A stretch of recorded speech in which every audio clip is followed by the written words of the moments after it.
Und zwar ist das Lance Hoke, der Lead Producer von Orcs Must Die Unchained von Robot Entertainment. Yes. Hey, nice to meet you. Nice to meet you too. Can you maybe introduce yourself and say what you do? What's your role? Well, my role's a lead producer at Orcs Must Die. Oh, I already said that. Yeah, you already said that, so yeah, I can My say fault. what you told me, that's fine. But yeah, I'm a producer at Robot Entertainment on Orcs Must Die Unchained. And producers do a wide variety of stuff, so every producer's going to answer differently. You know, it's everything from scheduling to making sure that people are fed. So it's everything. Make sure everything's moving smoothly in the project, really. And what do you do? What do I do? Yeah. What do I do? I do all of that. So it's everything from leading the team, making sure we're making calls on features, what needs to go in the game, what needs to be pulled out, making sure we're meeting our milestones, working with partners, work really closely with Gameforge in Europe, and that's what we're here with at Gamescom. And so yeah, I do a lot of stuff. So I could make a long list, but we only have 30 minutes. So. Okay, yeah, sure. Yeah, we got 30 minutes, right? And you already told me that this is your first Gamescom. Yeah. And how do you like it so far? Yeah, it's great. I mean, as you can see from the crowds behind us here, they're trying to get in it. I mean, there's hundreds of people, and it's only 9:30 in the morning, and they're all ready to go. We saw them coming off the trains, and people come by the booth have been real excited about the game. They give us great feedback. Even bad feedback is good feedback. So them come by the booth and playing it. We hear feedback, but it's been thumbs up from just about everybody. It's been really exciting. Okay, so you really like it so far? I really do. It's such a great show, since it's based on consumers. We do a lot of shows, or I've done a lot of shows in the past that are all press or mostly press with a little bit of the consumer stuff. This is just great to have the people who are buying the games, who are playing your games, people we're talking to on forums, and all that. They're coming out here and we're meeting them and talking to them. So it's a great show. And let's talk about the game a little bit more. So what's the main difference compared to the second game? So can you tell us something about that? Yeah, the Orcs Must Die 1 and 2 were, Orcs Must Die 1 was solo, and then 2 had co-op play, but it was all the co-op was the big thing, so to say. Yeah, adding co-op was a big thing, but it was still a PvE mode, right? It was still cooperative. You're playing against the computer. With Unchained, while we still have that element, it's actually a new mode we just added called Survival. It's more competitive. So now you have teams of 5, and they're going against each other. So you still have the same elements where you're building traps, and you have waves, but now you're deciding which waves to send. You're deciding to send ogres, or you're deciding to send trolls and kobold runners, and when to send them, and how they're mixed in with other minions. And you're building traps. You have more people to defend with. So it's a little more competitive. It's still third person, a lot of action, and it's a really exciting game. It's good to have kind of that ability to play a little cooperative and then go be competitive with others. Yeah, and the whole competitive parts sounds a little tiny bit like Dungeon Keeper to me. So there's always a little bit of that. I mean, was that kind of inspiration, so to say? Not really. I think that the tower, a lot of tower defense fans in there, so that was the defensive part of the game. We added that, and then games that are a little more popular now. Some of the MOBA games, some of those have influenced us a lot. Just because people have a lot of fun with the team organization that's needed and cooperation that's needed to play those games, and so we really wanted to have that aspect as well. So we kind of the bigger MOBA, teams. the MOBA aspect. Yeah, the MOBA aspect is it's not really a MOBA, but MOBA has great elements. A lot of games have great elements. We pull from those, we incorporate them in the game. So you could say that Orcs Must Die Unchained is actually tower defense and MOBA combined. Yeah. I think it's a good way. I think for people to understand, right? 'Cause when you have a new game that has some different elements, it's hard to explain it. But if you can compare it to something like that, it makes it easier for people to grasp the game. So like a MOBA tower defense. That's a great way of saying it. Yeah, it's cool. Are there going to be new characters in the game? Yeah. We continue to add new heroes. We currently only have 10 in, but we already have designs and plans for another 10 to 12 more. They're already in the hopper, but we're continuing to refine them. We've had some in the game we've pulled out because we're in closed beta right now. So we've pulled some out, reworked them based on feedback from our community. And said, you know what, let's make these a little more exciting. Let's add something to these. So we're bringing a lot of those back, reworked, and a little more exciting. Add some more abilities, amp up their excitement level. So yeah. And how about the core element of the game that has always basically been the traps? Yep, the traps. Yeah. How many more will there be? Well, I mean, hopefully endless. I hope tons. Yes, hopefully endless if we keep adding content. You don't want to add too many at a time because you want to make sure that when we put out new content, they can understand how that's used in our game. And if you just flood it with traps, then it just gets confusing because each trap builds on each other. All of our traps are made to work together into like a mousetrap type environment, right? So you can have a mix of different types of traps, different types of damage, because combos are really important. So every time we throw one in, it really changes the dynamic of all of them. So if you throw a bunch in, then it really becomes almost overwhelming. But yeah, plan is we have because we just added the PvE mode, the survival aspect, which is a little bit more like our old games where we had just the waves of minions coming at you, but it's 5-player now instead of 2. So those are the next set of traps we're adding. So all the traps that throw minions across, the flip traps and the push traps and traps that throw them in the air. So all those physics types traps are all getting added back next. So those things are coming in a couple weeks. So with all those aspects, so new traps and the PvP mode, 5 versus 5, is that so? I myself, I can imagine that balancing is pretty much off the charts. Yeah, it really is. Yeah, we've got a couple guys that focus purely on balance, and we play test all the time. So every day the company's playtesting. We have a team of playtesters that they play all day. So they play 8 to 10 hours a day just playing the game. But then everybody else in the company plays as well. And everybody has a day assigned to them. They play it and give feedback on balance. And then we also have an internal pro team, but they are the best players in the company that play and give feedback and balance. It's always a challenge with adding new heroes and new abilities and new traps and new minions. That mix, it's complicated. And do you think when the game comes out eventually that the players are going to be confused about the new features, or is that No. do you want to design it so it's pretty easy to learn? Yeah, that's one of the. It's always a challenge. We want to make sure people can get into a game easily. Yeah. But there's enough depth there that they don't get bored, right? If it's too easy, then they get in, they play for a while and go, oh, I know everything about the game. I don't want to keep playing. So it's always a challenge of really making it easy to learn but hard to master. So that's something we're really focused on. Right, and is there a feature in the game that you love most so far, or is there a favorite feature of yours? I like the offensive aspect of it. The defense, I've always liked our game, so the defense, I like that, and it's very familiar, building traps, defending against the bad guys coming, but I really like the offensive side. I like picking the minions I'm going with, and I like being aggressive and attacking the defenders and making my way through the traps and making progress, because you can't win without offense. So, so I like that aspect of it. I like kind of leading the charge and jumping in there. And that's the new aspect. That's the new aspect of it. Yeah. So I spend most of my time with my feedbacks on that side of things. Okay, cool. You actually brought some B-rolls. So can we maybe just focus on that for a minute? Yeah. And look at the B-roll stuff, and you're gonna say something about it. Yeah. Okay. Sounds good. This is actually the newest hero. He's actually going to be coming out here. Können wir einmal ins Spiel gehen? Vollbild? Danke. There we go. All right, we can see it now. It's Oziel. He is, you can tell probably, he's kind of a ghost-type hero. He's looks like a wizard. Yeah, if you see him from the front, he's undead, right? Yeah. He has multiple abilities. Some of his he's actually the first hero we're going to have with almost like an ultimate type ability. What's that? So it's more of like the highest end of abilities that you can get. Okay.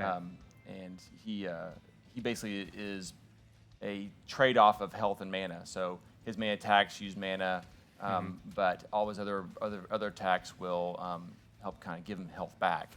So he can do some basic attacks where he's just doing damage, but he also can drop these area of effect things that will pull damage, will do damage. It has some random aspects to it, so it does damage, and also may lock you down. All right. Yeah, so as you saw on the ground there, that round thing that popped in. So now he's attacking a guardian, so they're pushing on offense. This is actually towards the very end of that hallway, so he's going into the rift area. Getting minions into the rift is how you win the game. So he's pushing here on the last guardian and the last gate. He has these little souls that float around him that he can throw on multiple heroes. I think he has 4, and as he throws those on the heroes, it basically haunts them. It haunts them, and then you can do, he didn't do very well there, but you can do extra damage against those heroes. They're basically, they're marked, right? They're haunted. So whoever is marked and receives more damage. Yeah. So the fun thing about that is not just on when you as an attacker, doing that, and the other players knowing. So if you have teammates playing with him, you throw it on there. You say, okay, that guy's haunted. It's a way of marking him. He's gonna take extra damage. You focus on him. And your teammates actually see that. Your teammates see that, so you go for it. And then as it gets on you, you're like, oh crud, I better get out of here, right? So you start retreating, even though you're probably okay, but still it has that kind of that psychological effect of like, first of all, people are going to be coming after me because they see it on me, and I'm going to take extra damage. I don't want to die. I'm going to back off. So it's a good way to kind of scare off some defenders too. And does it have a visual effect on you too? Maybe that your vision blurs a little. No, we don't have to do too much on the screen, like make it blurry, make you dizzy, and make it hard to actually use the game. But you see the ghost floating around you. And that's supposed to scare the shit out of you. Well, right? it's not that the ghost is scary, but it's supposed to let you know that you're going to be in trouble. Everyone's going to attack you now. Yeah. So you better get out of there. So it has some multiple effects there. Is there a favorite hero of yours? So which one do you like best at the moment? Yeah, I have 2 favorites. My Black Paul is a kind of a leaping wolf type creature who's one of my favorites. But my favorite is probably Hogarth, which is a big tank barbarian. Okay. Right. So he's big. He's got a big axe, shield, and he's really good at taking damage. Right. And he's a melee fighter. He's a melee fighter. Yeah. I like. Yeah. That's my 2 favorite, both melee. So I really like the melee units. Hogarth, he's got a jump that jumps in. He has ice-based damage, so he can freeze you. Doesn't do a lot of damage, so I don't get a lot of kills necessily. So he's got a big axe and he doesn't do a lot of damage. I know. It looks cool, right? It's a barbarian. You gotta have a big axe. So it's funny. We actually at one time had him doing a lot of damage, but his tanking was so good that he just became this killer because he could take damage and deal damage. So you gotta balance it. So, but he's still a lot of fun because you're going there, you're disrupting, right? I mean, this big guy jumps on you, disrupting you, freezing you, keeping the defenders off. Your other guys that are either doing the damage or your minions are getting through. So he's a really good escort unit. And I enjoy playing him a lot. And how important is team play in the game? So because I think I suppose if you all pick the same heroes in the round, that you're not off to win the game. Right. So you can't pick the same hero on a team. So you can't. You cannot. No. Okay. So you have to have different heroes. So you have a mix. But the mix of heroes is really important. If you pick all defensive heroes, you're gonna be really good on defense, but you're not gonna be able to win because you really can't push on offense as well. Just like a MOBAs. So that's just the like MOBA aspect. And of it. I mean, the defensive characters can play on offense, and some of them are actually decent on offense.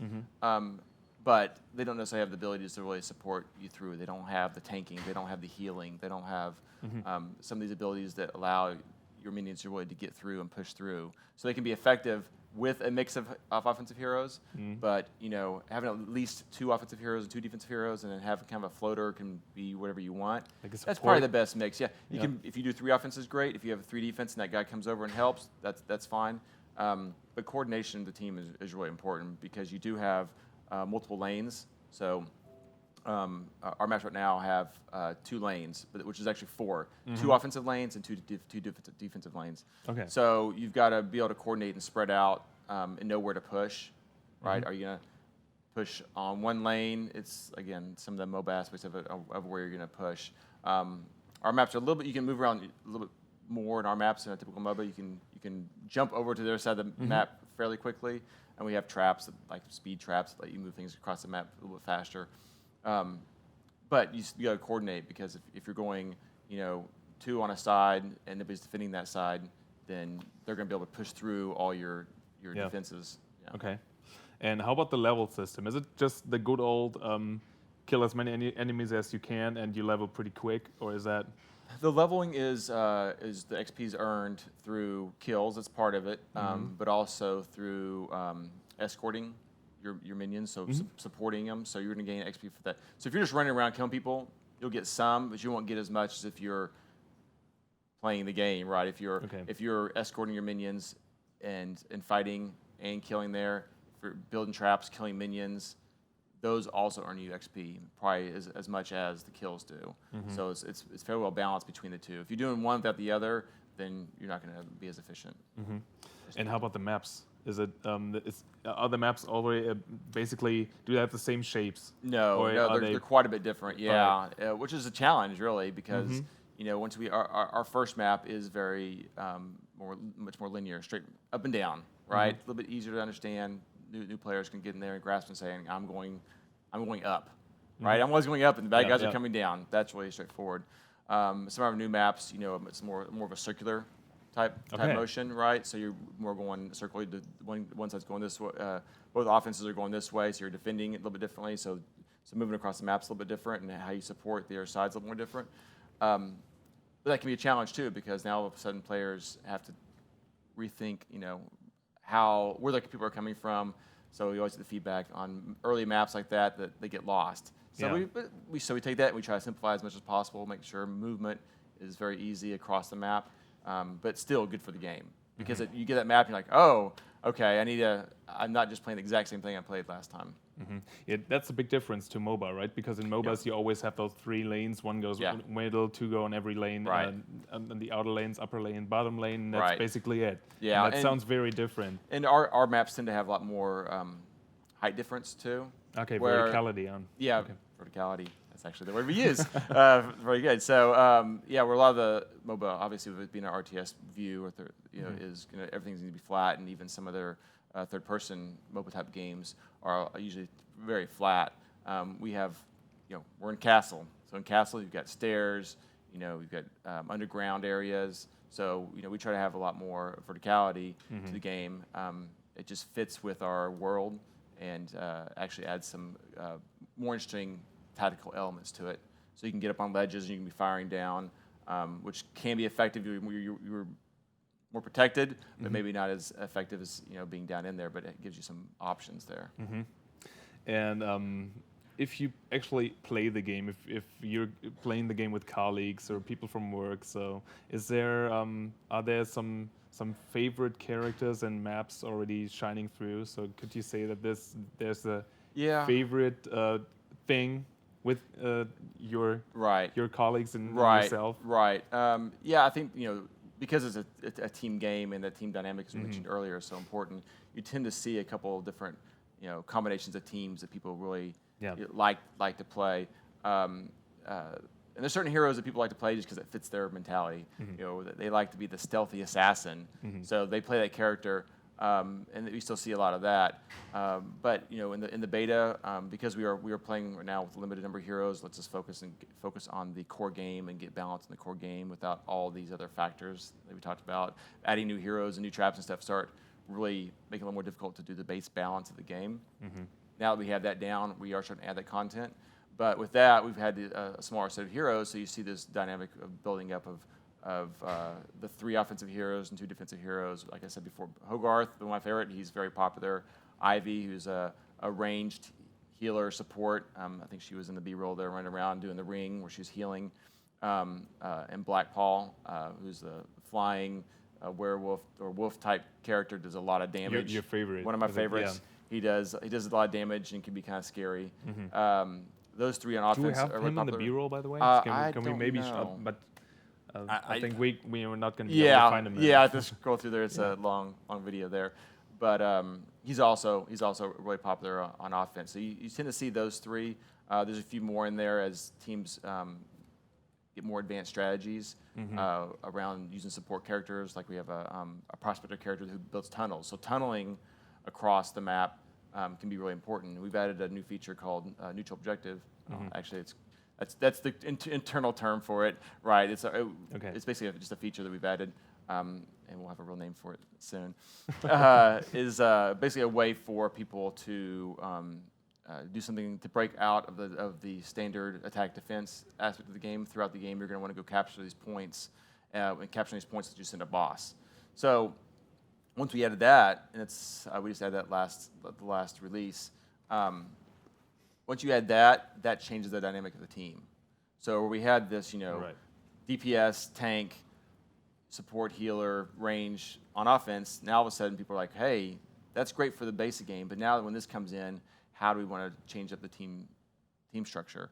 So things like Dobbin that are allow you to tunnel across, that allow for movement a lot easier, that becomes a new aspect of that. And then on defense, like the Master, which is was actually in the OMD 1 and 2, he's in this game as well, and he's old, so he's really slow. But he's got an ability as he levels up he can get that when he feigns death. I don't know if you guys know the story from OMD 1 and 2. He supposedly died in 1, but he came back in 2 because he wasn't really dead. But he has this during his feigned death, you can actually teleport to him. So he does this thing where he feigns death, and then everybody can teleport to his body. And it's a great way to capture those points, right? Oh, really? Yeah. So you're sitting there, and he's like, he feigns death. You're waiting, capturing, and then four other guys show up, and he pops up, and you get 5 versus 2. Easy. So so you're like, so things like that. That's what's really changed the team dynamic.